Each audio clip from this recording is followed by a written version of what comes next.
Hello, this is Lisa Shea, and in this episode we're going to take a look at Christian Kane, who's playing Eliot Spencer in Leverage Redemption. And this is episode 6 from season 1, the card game job. And he's at a Renaissance fair, so he hasn't gone back in time or anything like that. This is the Ren Fair outfit. But he realizes during the Renaissance fair that two people who are approaching him are actual fighters who are going to try to hurt him and not just Ren Fair participants. So let's break out the scene that we've got here. The two enemy combatants are in full plate mail. Now I've got some pictures here I took at Higgins Armory of plate mail. This stuff is heavy, and I've taken sword fighting lessons, and I generally prefer to fight in something much lighter. So I was really pleased to see that Christian was in light leather armor. And if you take a look at this, you can see where he sizes up his opponents. So I love this moment here where he looks at their feet and sees how they're standing and gets a sense that they're serious.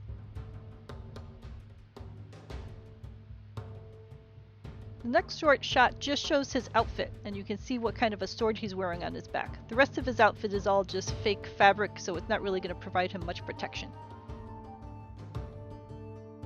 Alright, so now we're going to get into the actual sword fight sequence, and I'll show it once at full speed, and then I'll show it once at a slower speed and talk about what's going on in the scene.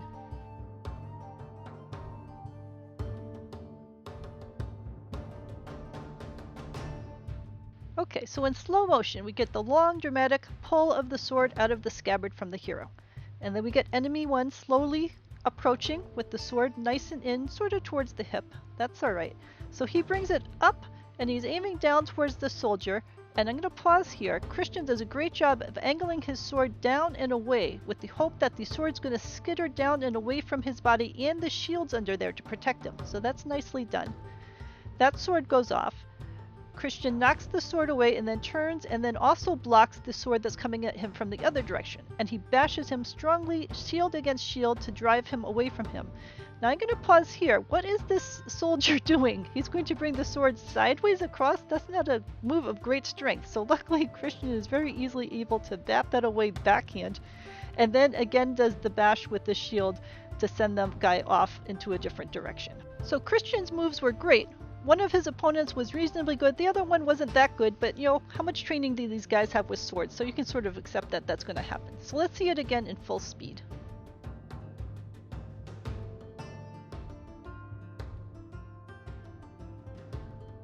So next there's going to be a short little scene where Christian blocks a sword and then swipes at the person's plate mail armor back, which sort of shows that Christian's more used to fighting people without plate mail, because this kind of action against plate mail really isn't that useful. But it would be really useful if the guy did not have plate mail on.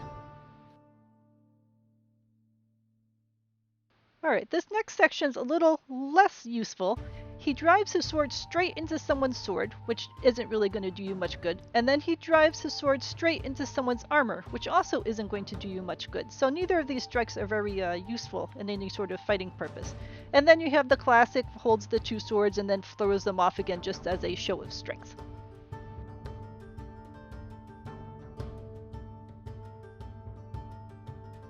And then we have the classic Christian move. He's just tired of the sword, he'd rather just punch it out. So he tosses aside his sword, he catches the next person's sword on his shield to get rid of it, and then he just bashes him in the face.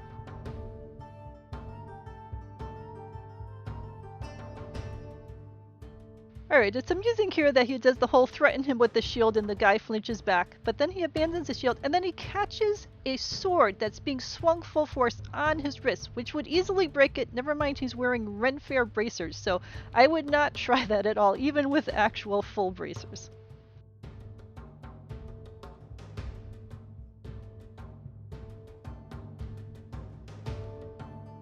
Alright, this next section is short but really cool. So the enemy swings the sword at Christian. Christian catches the enemy's hands against his forearm to stop the forward momentum of the hands that are swinging the sword. And then with that shortened momentum, he uses his other hand to grab at the part of the sword nearest to the hilt. And on many swords, this part of the sword was not sharpened because the sword person, the wielder of the sword, would use that in a two-handed grip where they would use one hand on the hilt and then the other hand on that first part of the blade where it was not sharpened so that they could get more leverage. So in this case, Christian is able to grab that section of the sword and hold it with his other hand to then be able to work with it, and then he bashes the guy in the head. But the important part here is that he saw during the fighting that he would be able to grab that part of the sword safely without slicing his fingers off, and also that he used his first arm as a way to brace the momentum of the sword so that it just wasn't swinging full force at his fingers, which would, probably break them anyway, even if it wasn't sharp. Alright, so see right here, he's caught the guy's hands on his arm to stop them from moving, and with his other hand he's grabbed a hold of the lower part of the sword where it's not sharp yet, and that's why he's able to grab it and control it. So let's see this little snippet at full speed.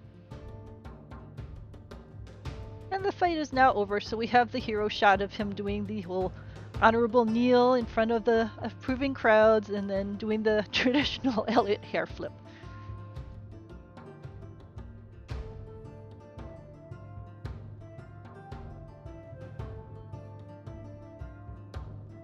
So those are my thoughts on this great scene from Leverage Redemption.